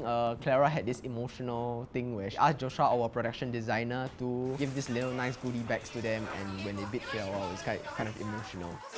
Yes. Bye. Yeah, I'll go back. Oh my god, you guys are so overly attached. The toughest period for me, or one of the toughest period, was during pre-production when initially our shoot we planned was to shoot to start in the end of December or at least in the mid of December. But then somehow we had a lot of difficulty in choosing our main subcast. So while we were deciding back and forth between two of our choice, right? Their schedule was very disorganized in a way. Yeah, very spread out. While we were planning the shoot dates, we had no choice but to start on 2nd December, which out of all the other teams, right, all the other 7 other FYP teams, we were the first to shoot. Everybody during the period of December, right, they were able to have their mock shoot, but we weren't because we had to start shoot already. So in a way, right, our pre-production was so packed and everything was very rushed. We had to choose, we had to plan our art in advance, we had to plan location, we had to plan our cast ASAP and everything. So when we started very early, right, I think that was the most stressful part. 我们去 sourcing 买东西的时候也很麻烦，因为90年代是没有很迟，也没有很早。你看到你要把这个放进去嘛？你把这个放进去，让人家会觉得这个是2000年的东西，它确实是90年代的东西嘛。对。那你不可以 argue， 人家看到一半讲，这个不是，等你跑出来讲，actually 不是。因为90年代有些东西你是觉得说，我们现在是我的客户是2000年初嘛，你会觉得2000年初是2000年的东西。Actually 那个东西90年代就已经有了。你找80年代还容易，你找70年代、60年代，人家还跟你讲可以，就是90年代 is not here not there that kind，所以就比较难拿那个 era。Yeah, so 那个是 one of our biggest struggle, I would say. When I was doing my research, right, to look for reference, there's this kid film titled The World of Us. So I felt like that film was actually a successful film about a kid story. So I wanted our film to be as successful as that. So that's what motivated me, and I believe that's what motivated the rest of the group as well. Actually, my favorite set is the one at Xingnan Primary because we mock shoot a lot for Xingnan, right? Then on set itself, it feels like all our effort is coming alive. Then it's just nice. During the classroom scene, we actually use tungsten lights with blue gel to actually enhance the sunlight from the windows so that it looks more natural than unnatural.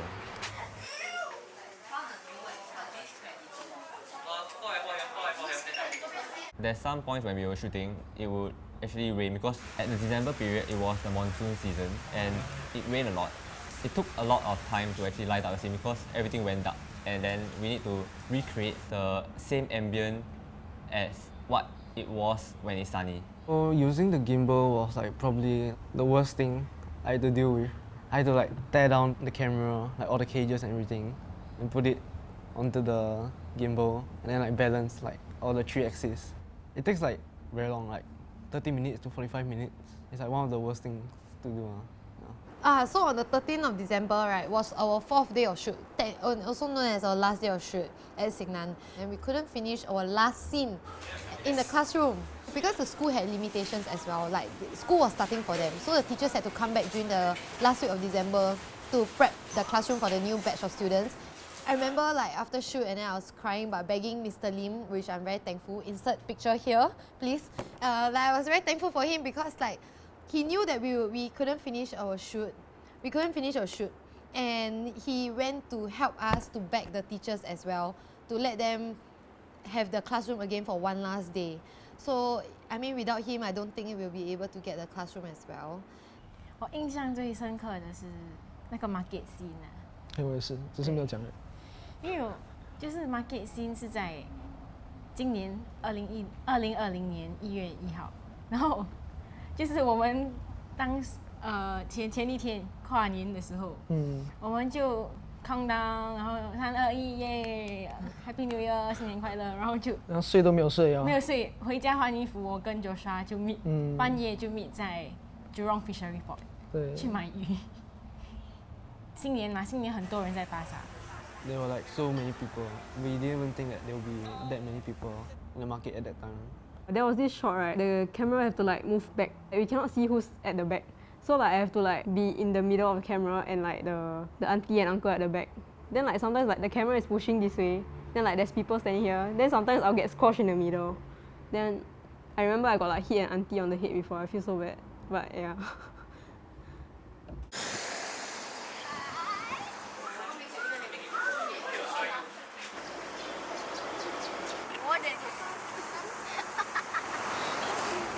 How is it like directing the cast? I was actually very stressed when I found out that I have to direct kids because I wrote the kids story.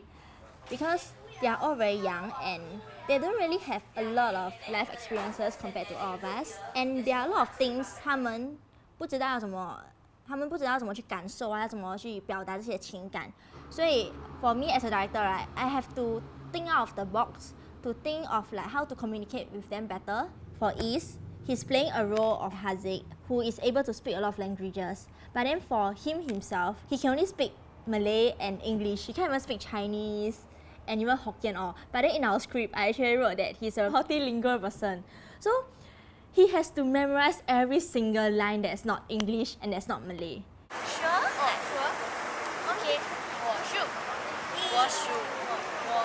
For Jodie, it was quite hard as she's a very playful character. So I remember the first time when we couldn't make her cry. So our lecturer was there. I don't know, I think he put her into a very psycho mode or something like that. And then he made her cry. And then we learned from that. So the second part was the mini-mart. And it was the first scene of the day. So we were all very bright and lively. So while we were wetting her down with the hose, right, we put her one side and then we decided to talk to her and we were like, so me and Qianqi, we started crying first. So in order to make her cry, we cried first. And one difficult thing I think for the crying scene is that we only had one take. But we took more than one take for that crying scene.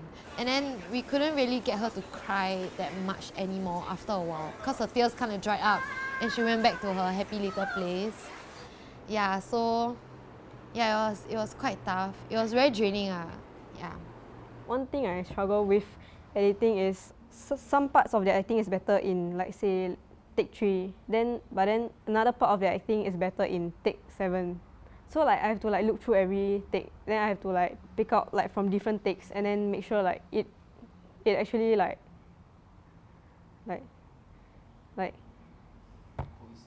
yeah, cohesive.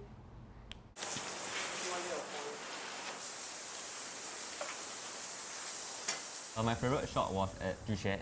It's the shot where Emily is running in the rain because that was something new that we never do before. Yeah, and it took a lot of tries, that's why it's also our favorite because it's the hardest to do. So for the rain scene, we had Aaron sitting on an apple box, being strapped down to the trolley. And then additionally, we had Wei Jian in front of Aaron. So I had to be in a very squeezed, confined location just to show the really expensive C300. And it was really fun actually. Then like our cameraman, right, you think all the rain scene, very easy, right? Just push a trolley. No, you know the camera is very heavy. So our cameraman actually pushed through and carry the camera under the rain. Yeah, we had like more than 10 mock shoot for the whole rain scenes. 你说这个 host 其实是很传奇的一个故事。所以我在做 internship 的时候，我就有看到嘛，他们就一卡车里面就一个 water tank， 是人家拿来浇花那种啦，来做 landscape 的，把他们就拿来 OK 拿来喷水，把就租一辆这样的车也不便宜了，这样3辆车要2000多。对。Then 我是可以拿得出这个钱啦，不过我卖屁股要卖几天的，讲错话。就是我们几个这样拿那个 hose， 那个要湿到啊。如果你站住这样喷的话还可以，可是你还要拿住然后一起跑，有一种会不危险啊，因为你怕滑倒还是什么，或者like trip over 那个 hose， 然后他比较辛苦啦，因为要被骂是吧？因为那个 hose 不是因为那个 hose 很多嘛，然后我们不是 connect with 那个 hose fastener， 然后那个 hose 就会一直爆开。因为那个 water pressure 压力太大，那个水的关系。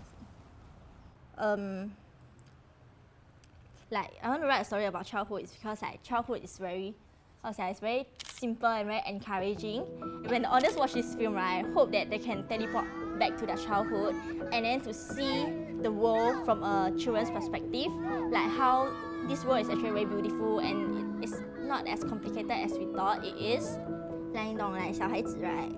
他们每次他们遇到什么困难，他们只是来可能哭一天，连第二天就重拾回他们的那些信心来面对这些困难。反而让我们这些来，比如现在我们长大了，对我们来讲，我们每次遇到挫折的时候，我们就想要 give up 啊，想要放弃。来，为什么一个小孩子可以做的，我们现在长大了，我们却做不了了？不是应该我们长大之后，我们更有能力可以来面对这些困难吗？可是为什么现在反而是相反的？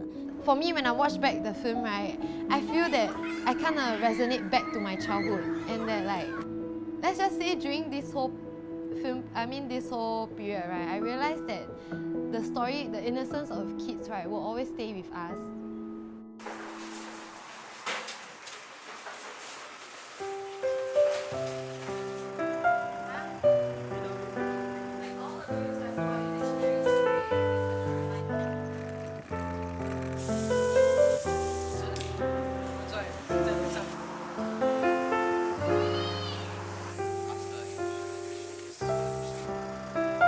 I think one of the things to know is that when our final cut was on screen, right, I felt very proud of it, and I felt that everyone, like literally everyone, the hard work was there. 我知道不是很多人可以讲他们很 proud of their film, but I think I'm very proud of our film. Through this whole production of this film, The Times You Shared, I learned that being a production crew is not as easy as I thought. 好像他讲的这样啦，你看不到背后他们付出的一切，对所付出的东西，你看的时候，你应该是我没有参加的话，我是看不出 how much effort is being put into。可以用这个词了，无法想象。I really don't mind doing it again, and I kind of miss all the memories we kind of had, even though we had like conflict, fighting here and there, but like. We still, in a way, like created a bond that was never expected. All in all, I'm very thankful for everyone, and I love my crew members. Kim Morgan. 1, 2, 3, cut. Why you're so awkward? Remember to watch. Bye bye.